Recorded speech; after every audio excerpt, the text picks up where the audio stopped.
अखिलम नहीं वेद धाता नो वारिगिरीशो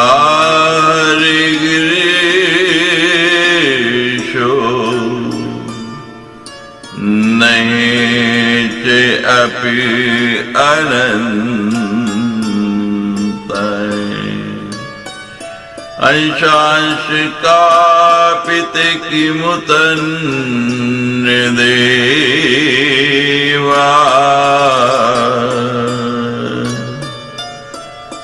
तस्यै नमोऽस्तु सततं जगदम्बिकाय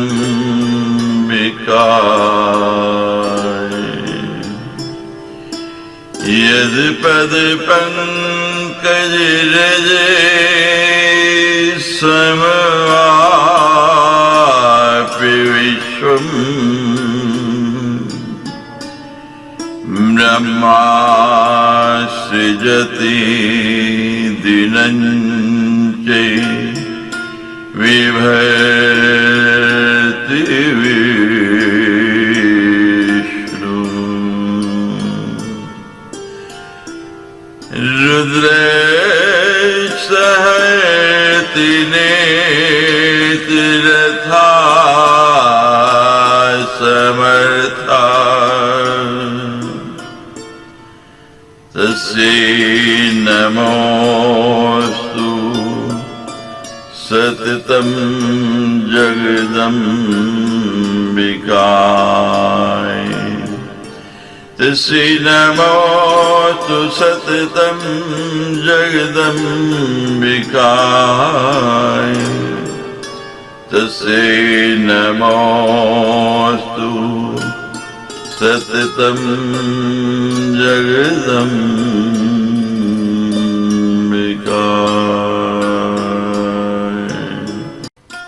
तृतीयो अध्याय। नारद उवाच स्वामिन् सर्वे जगन्नाथ संशयोऽस्ति मम प्रभो चतुष्टिकलाभिज्ञे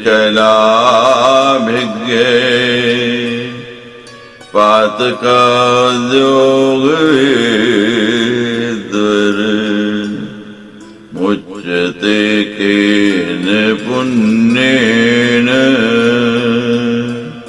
ब्रह्मरूपे कथं भवेत्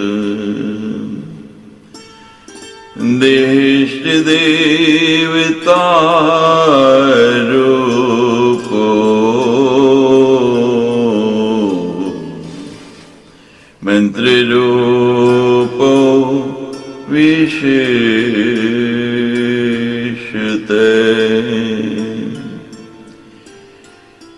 करं श्रोतुमिच्छामि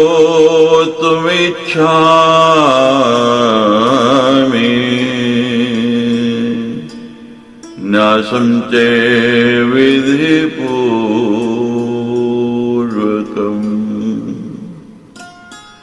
ऋषिछन्दोधिदेवं च ध्यानं च विधिवद विभो।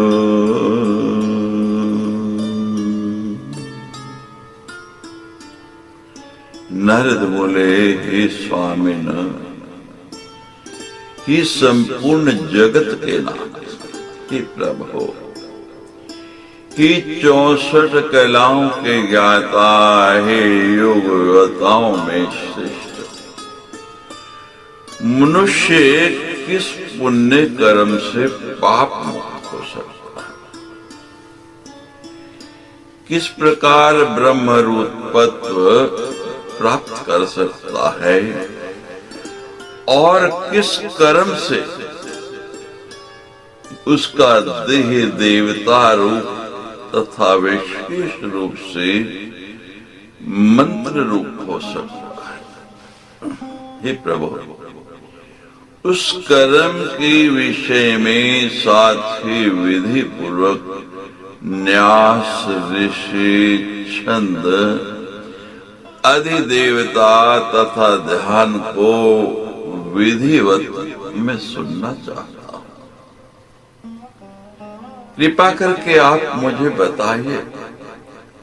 श्री नारायण उवाच अस्तेकं परमं गुह्यम् गायत्री कवचम तथा पठनाधारणान्मर्त्य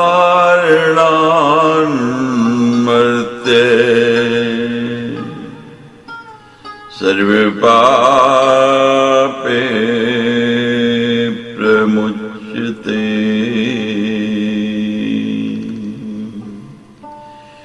सर्वान् कामान् वाप्नोति देवी रूपे च जायते। गायत्री कवचस्यास्य ब्रह्म विष्णु महेश्वरा।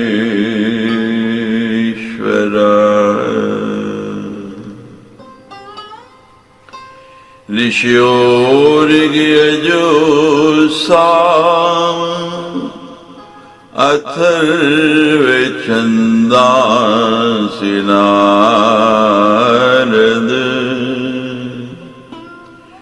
ब्रह्मरूपा देवतोक्ता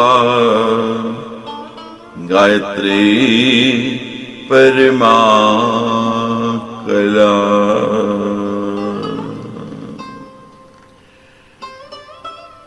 श्री नारायण नारद जी से कहने लगे, हे नारद, गायत्री कवच नामक एक परम गोपनीय उपाय है जो मैं तुम्हें बता रहा हूं, जिसकी पाठ करने तथा धारण करने से मनुष्य समस्त पापों से मुक्त हो जाता है, उसकी सभी मनोरथ पूर्ण हो जाते हैं तथा वह स्वयं देवी का रूप हो जाता है। हे नारद, इस गायत्री कवच के ब्रह्मा, विष्णु तथा महेश ये तीन ऋषि हैं। ऋक, युज, साम तथा अथर्व चारों वेद इसके छंद हैं।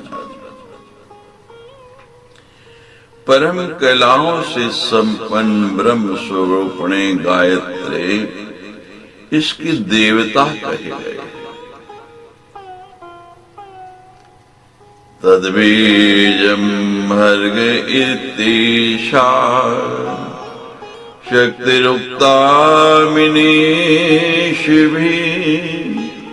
कीलकं च धिये प्रोक्तं मोक्षार्थे विनियोजनम्।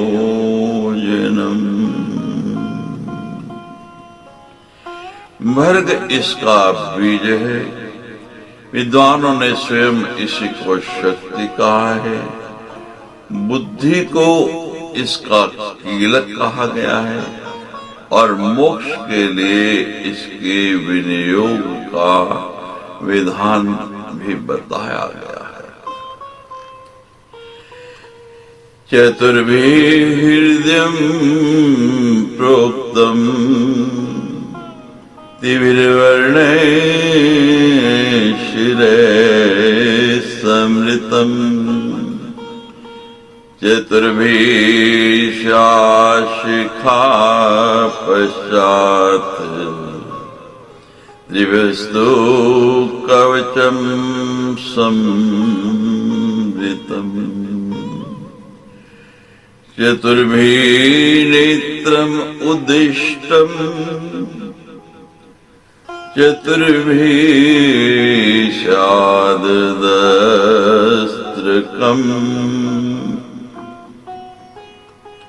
अथ ध्यानं प्रवक्ष्यामि साधका अभीष्टदायकम्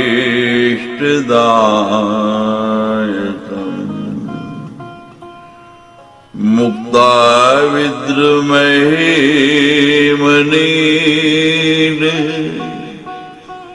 धवल छायैर्मुखे तीक्ष्णे युक्तामिन्दो निबुद्धरत्न मुक्तां तत्त्वार्थवर्णात्मिकाम् गायत्रीं वरदामहे अंकुश कशाशुभ्रं कपालं गुणम् शङ्खं चक्रं मथारविन्द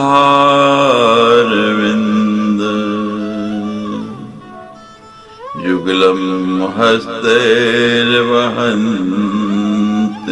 भजे।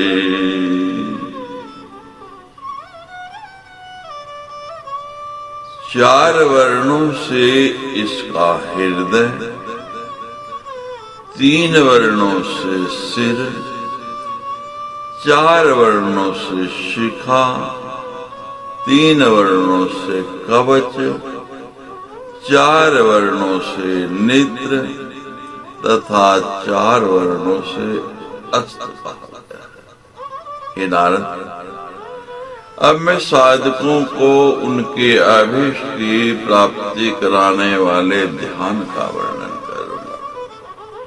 मोती, मूंगा, स्वर्ण, नील और धवल आभा वाले, 5 मुखों, 3 नेत्रों तथा चंद्रकला युक्त रत्न मुकुट को धारण करने वाले, 24 अक्षरों से विभूषित और हाथों में वरद, अभय मुद्रा, अंकुश, चाबुक, शुभ्र कापाल, रज्जु, शंख, चक्र तथा 2 कमल पुष्प धारण करने वाले भगवती गायत्री का मैं ध्यान करता हूँ। गायत्री पूर्वते पातु, सावित्री पातु दक्षिणे, ब्रह्म संध्या तु मे पश्चाद, उत्तरायं सरस्वती। पार्वती मे दिशं रक्षेत्, पावकीं जलिशायिनी, या तु धाने दिशं रक्षेत्, या तु धानभयङ्करी।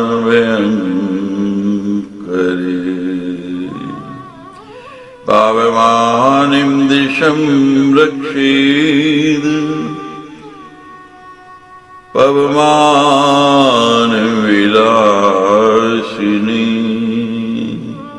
दिशं रौद्रीं च मे पातु, रुद्राणी रुद्ररूपिणी।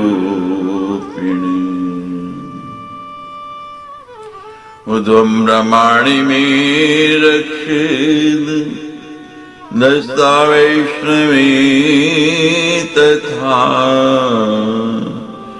एवं 10 दिशो रक्षेत्, सर्वांगं भुवनेश्वरी। इस प्रकार ध्यान करके कवच का पाठ करें। पूर्व दिशा में गायत्री मेरी रक्षा करे, दक्षिण दिशा में सावित्री रक्षा करे, पश्चिम में ब्रह्म संध्या तथा उत्तर में सरस्वती मेरी रक्षा करे। जल में व्याप्त रहने वाले भगवती पार्वती अग्नि कोण में मेरी रक्षा करे।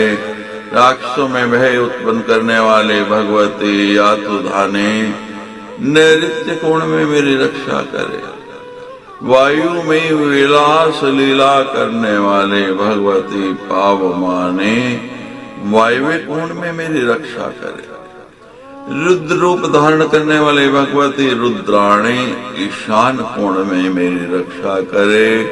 ब्राह्मणी ऊपर की ओर तथा वैष्णवी नीचे की ओर मेरी रक्षा करे। इस प्रकार भगवती भुवनेश्वरी दसों दिशाओं में मेरे संपूर्ण अंगों की रक्षा करे। तत्पदम पातु मे पादो जंघे में सवितु पदम वरेण्यम कटिदेशे तु नाभिम भर्गे तथैव च दिवस्य मे तद्ध्रियं धीमहि च गल्लयो धिये पदं च मे नेत्रे ये पदं मे ललाटकम् निपातु मे पदं मूर्ध्नि शिखायं मे प्रचोदयात् तत्पदं पातु मूर्धानं स्कार पातु भालकम्। तत्पद मेरे दोनों पैरों की, सवितु पद मेरी दोनों जंघाओं की, वरेण्य पद हृदय की, धीमी पद दोनों कपोलों की, धिय पद दोनों नेत्रों की, ये पद ललाट की, नय पद मस्तक की तथा प्रचोदयात पद मेरी शिखा की रक्षा करे। चक्षितो विकारणस्तु कारस्तु कपोले नासापुटं वकाराणो ऋकारस्तु मुखे तथा निकार ऊर्ध्वमोष्टं तु यकारे तदोष्टकम् आश्यवदाधि भकारार्णो अर्घो वकारिष्टमुखे तथा दिकारे कंठदेशे तु वाकारे स्कंददेशकम् चिकारो दक्षिणं हस्तम् दिकारो वामहस्तकम् मकारो हृदयं रक्षेद् दकार उदरे तथा निकारो नाभिदेशतु योकारस्तु कटिं तथा गुह्यं रक्षतु योकार उर्दो नेपदाक्षरम् प्रकारो जाननो रक्षेद् चौकारो जंघदेशकम् दकारं गुल्फदेशतु यकार पदयुग्मकम् तकार व्यञ्जनं चैव सर्वांगं मे सदावतु।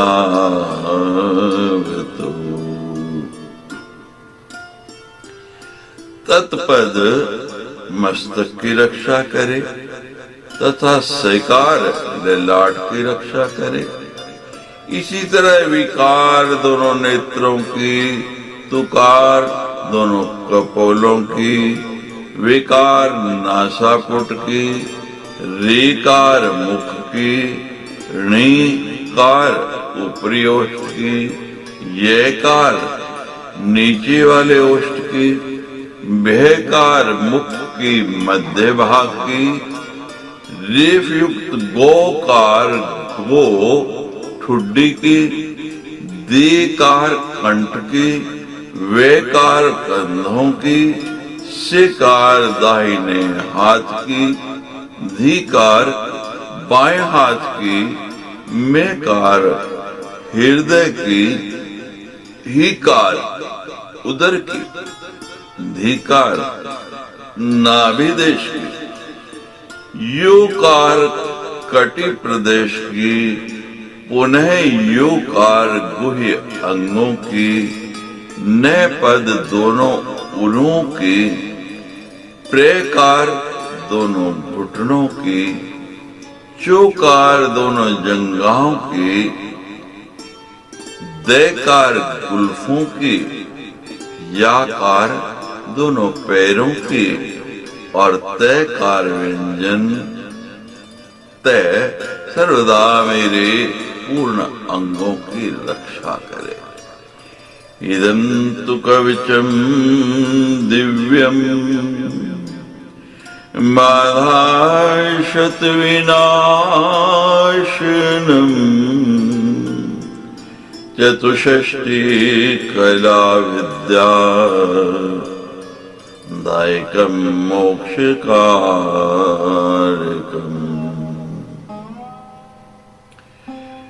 मुच्यते सर्व पापेभ्यः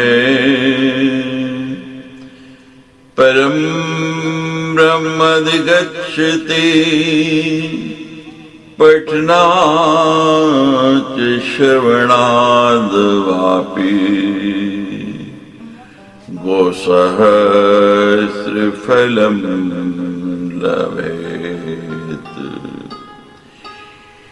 ही नारद भगवती गायत्री का यह दिव्य कवच सैकड़ों विघ्नों का नाश करने वाला, 64 कलाओं तथा समस्त विद्याओं को देने वाला और मोक्ष की प्राप्ति कराने वाला है।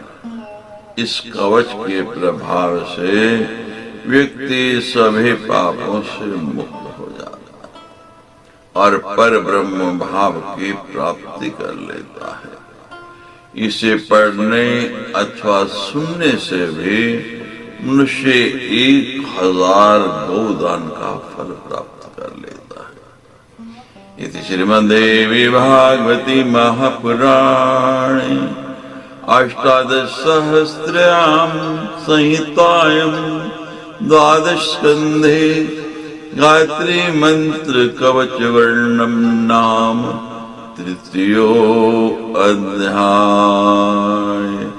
सच्चे दरबार की जय।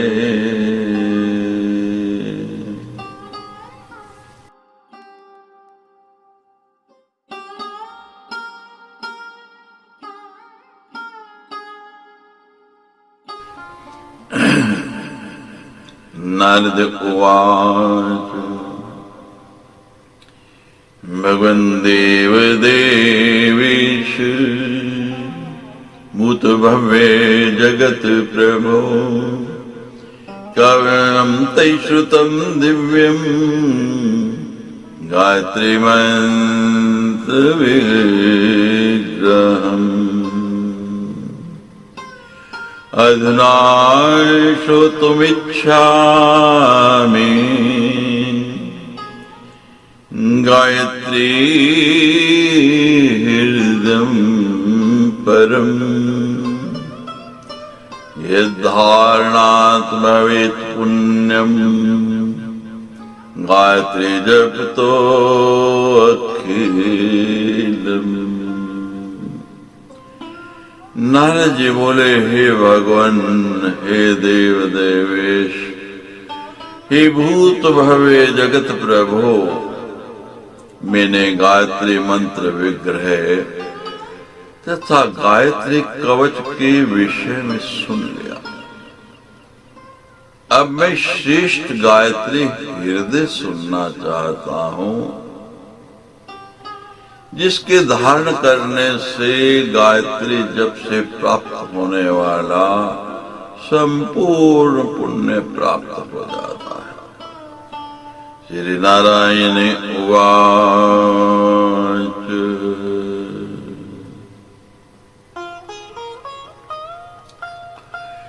देव्या हृदयं प्रोक्तम्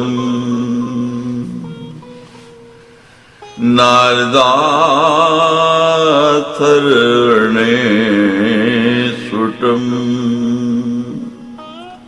तदैवाहं प्रवक्ष्यामि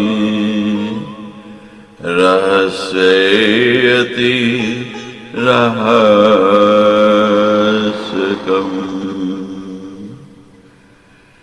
विराडिरूपं महादेवीं गायत्रीं विदमातरम् ध्यात्वा तस्याः तथाङ्गेषु ध्याये देवताश्च देवता। श्री नारायण बोले, ही नारद, देवी का गायत्री हृदय अथर्ववेद में स्पष्ट रूप से वर्णित है। रहस्यों में भी अति रहस्य युक्त उसी प्रसंग का वर्णन मैं आपसे कर रहा हूं। विराट रूप वाली वेद माता महादेवी गायत्री का ध्यान करने के बाद अंगों में इन देवताओं का ध्यान करना चाहिए। पिंड ब्रह्मांडेर एक्या भवेत् सतनो तथा देवी रूपी निजे देहे तन्में ताय साधक। पिंड तथा ब्रह्मांड में स्थापित एकत्व की भांति अपने में तथा देवी में अभेद की भावना करनी चाहिए। हम दोनों में कोई भेद नहीं है। मैं उसी देवी का स्वरूप हूँ, उसी भगवती की, उसी शक्ति की शक्ति मेरे अंदर संचरित है। साधक को देवी के रूप में तथा अपने शरीर में तन्मयता का भाव रखना चाहिए। ना देवो भयचेद देवमिति वेद विदो विदु ततो भेदाय काय से भावेद देवता देव भाव से संपन्न हुए बिना देवता की पूजा नहीं करनी चाहिए। जिस देवता की भी हम पूजा कर रहे हैं, पहले ऐसा भाव आए कि वो देव मैं ही हूँ। ऐसा वेद वेताओं ने कहा है। इसलिए अभेद संपादन के लिए अपने शरीर में इन देवताओं की भावना करनी चाहिए। अथैतत् संप्रोक्ष्यामि तन्मेतमथो भवेत् गायत्री हृदयस्याप्ये अहमेव ऋषि संमृतः। गायत्री छंद उद्दिष्टम देवता परमेश्वरी पुरोक्तेन प्रकारेण पुर्याद अंगानि षट् क्रमात्। हसने विजने देशे ध्याये एकाग्र मानस। ही नारद, अब मैं वह उपाय बता रहा हूं जिससे तन्मयता प्राप्त हो सकती है। स्वयं में नारायण ही इस गायत्री हृदय का ऋषि कहा गया। गायत्री इसका छंद है और भगवती परमेश्वरी इसकी देवता है। पूर्व में कही गई रीति से अपने छहों अंगों में क्रम से इनका न्यास करना चाहिए। इसके लिए सर्वप्रथम निर्जन स्थान में किसी आसन पर बैठकर एकाग्रचित्त होकर के भगवती गायत्री का ध्यान करना चाहिए।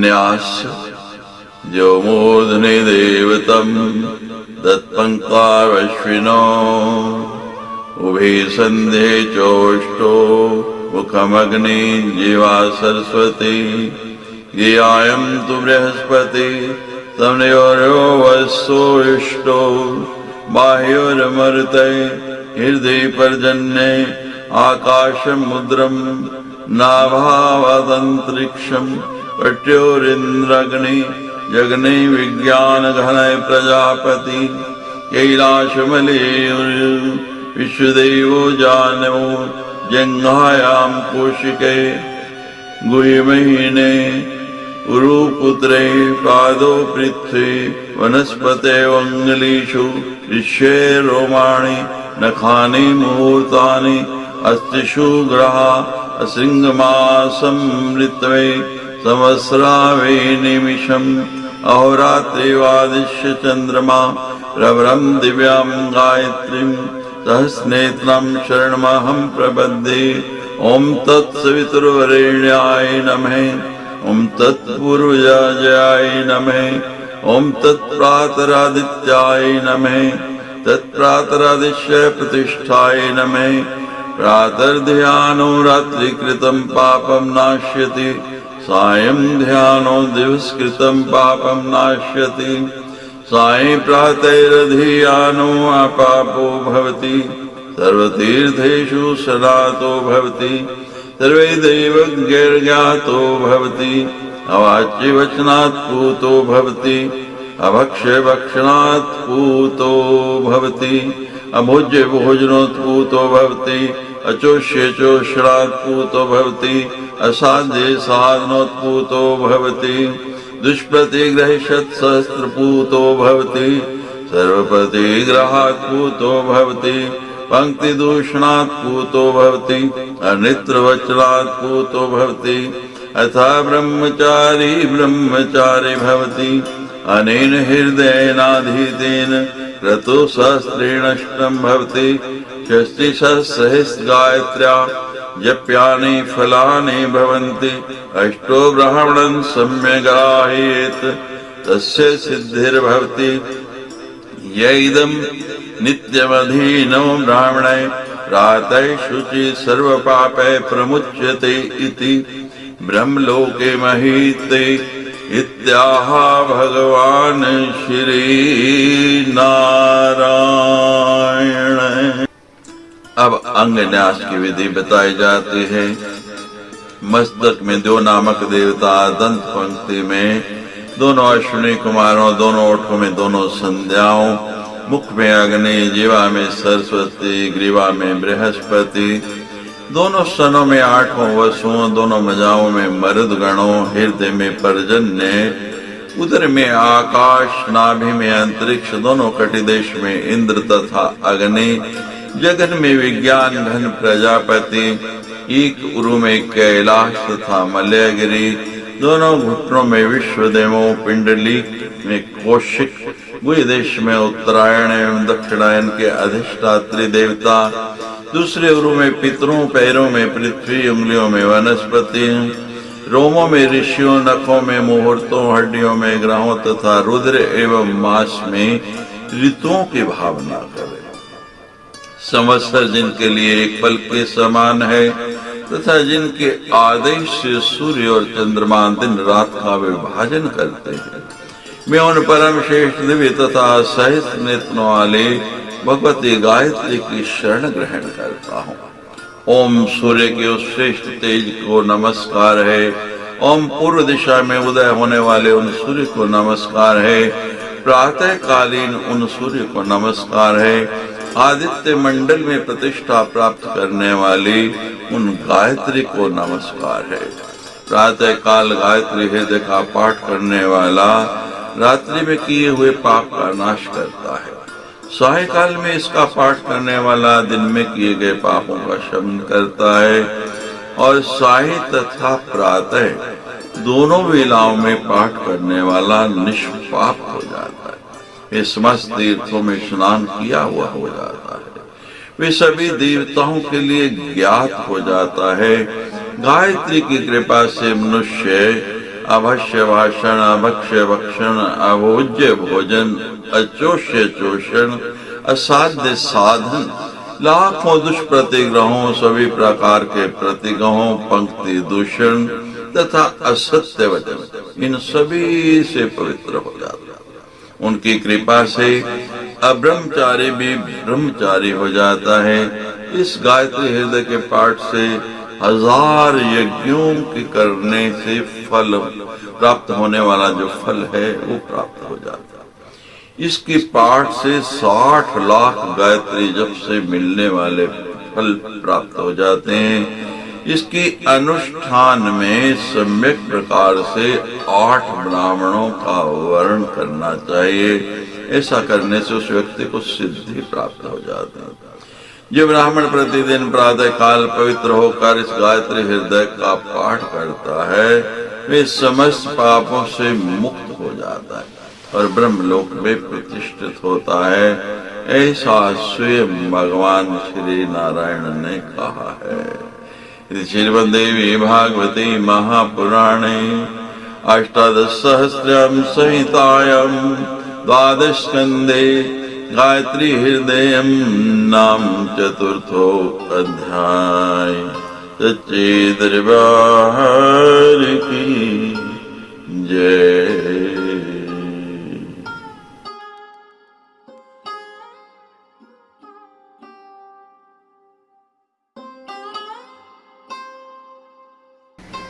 पंचमो अध्याय। नारद उवाच भक्तानुकंपिन सर्वज्ञे हृदयं पापिनाशनं गायत्रे कथितं तस्मात् गायत्रे स्तोत्रमेरे। नारद जी बोले, हे भक्तों पर अनुकंपा करने वाले, इस सर्वज्ञ अपने पापों का नाश करने वाले गायत्री हृदय का तो वर्णन कर दिया। अब गायत्री स्तोत्र का कथन किया। श्री नारायण उवाच आदिशक्ति जगन्माता भक्तानुग्रह कारिणी सर्वत्र व्यापी क्रियन्ते श्री संध्यते नमोस्तुते। त्वमेव संध्या गायत्री सावित्री च सरस्वती ब्राह्मणी च वैष्णवी रौद्री रक्ता श्वेता सितेतरा प्रातर्बाला च मध्याह्ने यौवने तथा भवेत् पुनः वृद्धा सायं भगवती चिंत्यते मुनिभिः सदा। श्री नारायण बोले, हे आदिशक्ति, हे जगन्माता, हे भक्तों पर कृपा करने वाले, हे सर्वत्र व्याप्त रहने वाले, हे अनंत, हे श्री संध्य, आपको नमस्कार है। आप ही संध्या, गायत्री, सावित्री, सरस्वती, ब्राह्मी, विष्णु तथा रुद्र हैं। आप रक्त, श्वेत तथा कृष्ण वर्णों वाले हैं। आप प्रातः काल में बाल्यावस्था वाले, मध्याह्न काल में युवावस्था से युक्त और साय काल में वृद्धावस्था से संपन्न हो जाते हैं। मुनिगण इन रूपों में आकृति का सदा चिंतन करते रहते हैं। हंसस्ता गरुड़स्था तथा वृषभवाहिनी, ऋग्वेदाध्यायिनी भूमो दृश्यते तपस्विभिः। यजुर्वेदं पठन्ति चेत् अंतरिक्षे विराजते, यासांगापि सर्वेषु भ्राम्यमाणा तथा भुवि। आप प्रातः काल हंस पर, मध्याह्न काल में गरुड़ पर तथा साय काल में वृषभ पर विराजमान रहते। आप ऋग्वेद का पाठ करते हुए भूमंडल पर तपस्वियों को दृष्टिगोचर होते हैं। आप यजुर्वेद का पाठ करते हुए अंतरिक्ष में विराजमान रहते हैं। वही आप सामगान करते हुए भूमंडल पर सर्वत्र भ्रमण करते रहते हैं। रुद्रलोकं गता त्वं हे विष्णुलोक निवासिनी, तमेव ब्राह्मणो लोके मर्त्यानुग्रहकारिणी, सप्तऋषि प्रीति जननी, माया बहुवर प्रदान, शिवयो कर नेत्रो था, यशोस्वेन समुद्भवान्, आनंद जननी दुर्गा, दशधा परिपठ्यते, वरेण्या वरदा चैव, वरिष्ठा वरवर्णे, गरिष्ठा चैवरार्हा च, वरारोहा च सप्तमी, नीलगंगा तथा संध्या, सर्वदा भोग मोक्षदा, विष्णु लोक में निवास करने वाले आप रुद्र लोक में भी गमन करते हैं। देवताओं पर अनुग्रह करने वाले आप ब्रह्मलोक में भी विराजमान रहते हैं। माया स्वरूपिणी आप सप्तऋषियों को प्रसन्न करने वाले तथा अनेक प्रकार के वर प्रदान करने वाले हैं। आप शिव शक्ति के हाथ, नेत्र, अश्रु तथा स्वेद से जिस प्रकार की दुर्गा के रूप में प्रादुर्भूत हुए हैं। आप आनंद की जननी हैं। वरेण्या, वरदा, वरिष्ठा, वरवार्णे, गरिष्ठा, वरार्हा, सात्वी, वरारोहा, नीलगंगा, संध्या और भोग मोक्षदा आपके ये 10 नाम हैं। भगीरथी मर्त्यलोकी पाताले भोगवत्यपि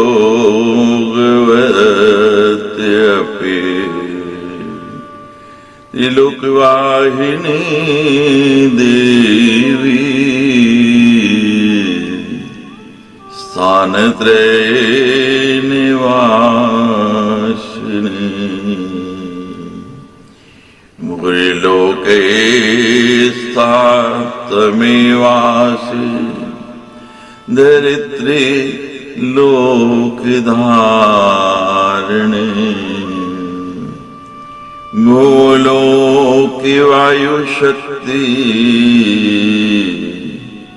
स्वर्लोके तेजसां निधि मेहरलोके महासिद्धिर् जनलोके जनेत्यपि तपस्विनी तपोलोके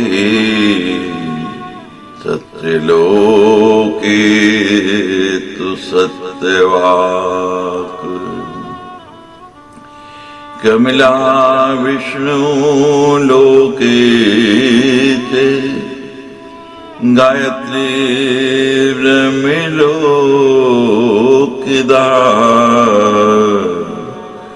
रुद्रलोके स्थिता गौरी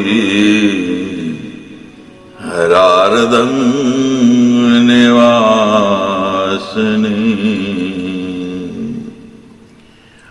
आप मृत्युलोक में भागीरथी, पाताल में भोगवती और स्वर्ग में त्रिलोकवाहिनी मंदाकिनी देवी के रूप में तीनों लोकों में निवास करते हैं। लोक को धारण करने वाले आप ही धरित्री रूप से भूलोक में निवास करते हैं। आप भूलोक में वायु शक्ति, सरलोक में तेजो निधि, मेहलोक में महासिद्धि, जनलोक में जना, तपोलोक में तपस्विनी, सत्यलोक में सत्यवाक, विष्णुलोक में कमला, ब्रह्मलोक में गायत्री और रुद्रलोक में शंकर की अर्धांग में निवास करने वाले गोरे के रूप में स्थित है।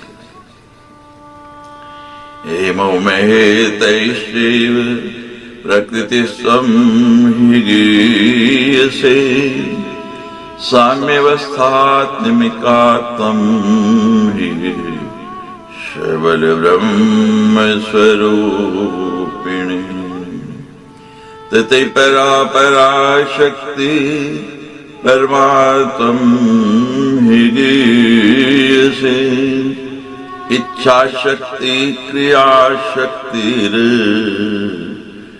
ज्ञान शक्ति, त्रिशक्तिदा।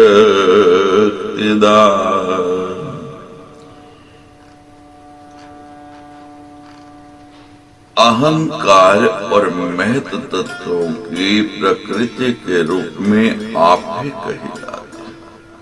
नित्य साम्य अवस्था में विराजमान आप शबल ब्रह्म स्वरूप हैं। आप उससे भी बड़े पराशक्ति तथा परमा कहे गए। आप इच्छा शक्ति, क्रिया शक्ति और ज्ञान शक्ति के रूप में विद्यमान है और इन तीनों शक्तियों को प्रदान करने वाले हैं। गंगा च यमुना च विपाशा च सरस्वती सरयुर्देविका सिंधुर नर्मदे रावती तथा गोदावरी शतद्रष्टे कावेरी देवी लोकगा कौशिकी चंद्रभागा च वितस्ता च सरस्वती गंडकी तापिनी तोया गोमती वीत्रवत्यपि इडा च पिंगला चैव सुषुम्ना च तृतीयका गांधारी हस्ति जीवा च पूषा पूषा तथैव च अलम्बुषा कुश्चैव शंखने प्राणवाहिनी नाड़ी च त्वं शरीरस्था गीसे प्राक्तर्निर्बुधे हित पद्मस्था प्राण शक्ति कंठस्था स्वप्न नायिका तालुस्था त्वं सदा धारा बिंदुस्था बिंदुमालिनी मूले तु कुंडली शक्ति व्यापने केशवूलगा शिखा मध्यासिना त्वं हि शिखाग्रे तु मनोन्मनि किमन्यद् बहुनुक्तेन यदि किंचित जगति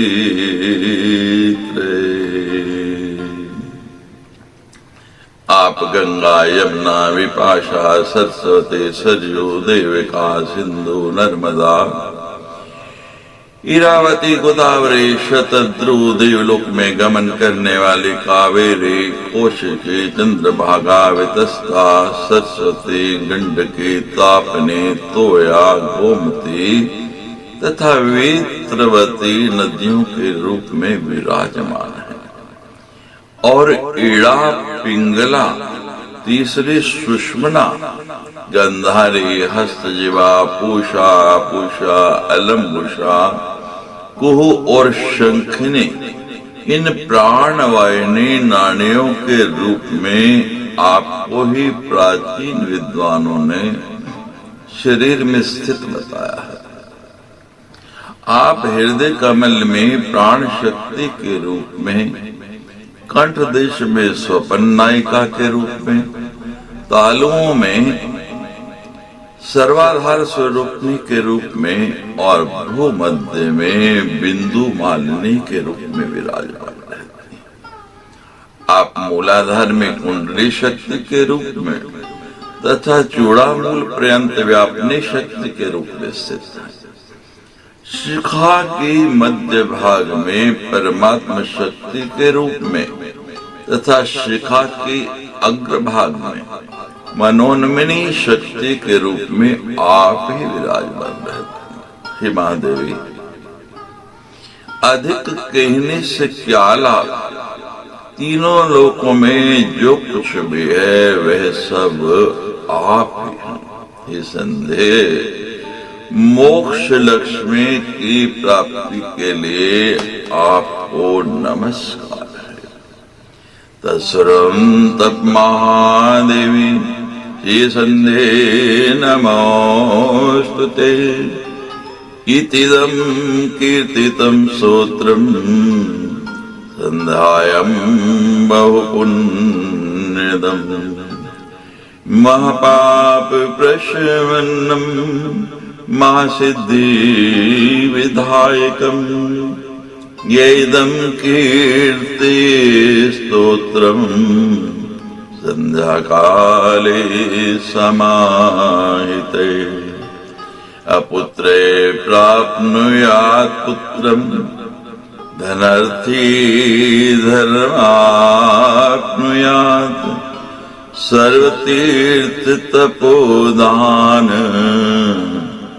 यज्ञ योगी फलम लभेत। ही नारद, संध्या के समय पढ़ा गया यह स्तोत्र अत्याधिक पुण्य प्रदान करने वाला, महान पापों का नाश करने वाला तथा महान सिद्धियों की प्राप्ति कराने वाला है। जो व्यक्ति एकाग्र चित्त होकर के संध्या काल में इस गायत्री स्तोत्र का पाठ करता है, ये यदि पुत्रहीन है तो पुत्र और धन का अभिलाषी है तो धन प्राप्त कर लेता है। ऐसा करने वाले को समस्त तीर्थ तप दान यज्ञ तथा योग का फल प्राप्त हो जाता है और दीर्घ काल तक सुखों का उपभोग करके अंत में वह मोक्ष को प्राप्त होता है। भोगन मुक्ता चिरम कालम अंतिमोक्षमेवाप्नुयात् तपस्विभिः कृतं स्तोत्रम् स्नान काले तु पठेत्। यत्र कुत्र जले मग्ने संध्यामज्जनजं फलम् लभते नात्र संदेहे सत्यम सत्यम च नारद। शृणोद्यपि तद्भक्त्या चेतु पापात् प्रमुच्यते। पीयूष सदृशं वाक्यं संध्योक्तं नारदेरितम्। ही नारद, जो पुरुष स्नान काल में तपस्वियों द्वारा किए गए इस स्तोत्र का पाठ करता है, वे जहाँ कहीं भी जल में स्नान करे उसे संध्या रूपी मज्जन से होने वाला फल प्राप्त हो जाता है, इसमें संदेह नहीं है। मेरा यह कथन सत्य है, सत्य है। हे नारद, संध्या को उद्देश्य करके कहे गए इस अमृत तुल्य स्तोत्र को जो भी व्यक्ति भक्ति पूर्वक सुनता है वह पाप से मुक्त हो जाता है। इति श्रीमद्देवी भागवती महापुराणे अष्टादश सहस्राम संहितायां द्वादश स्कंधे श्री गायत्री स्तोत्र वर्णम नाम पंचमो अध्याय। सच्चे दरबार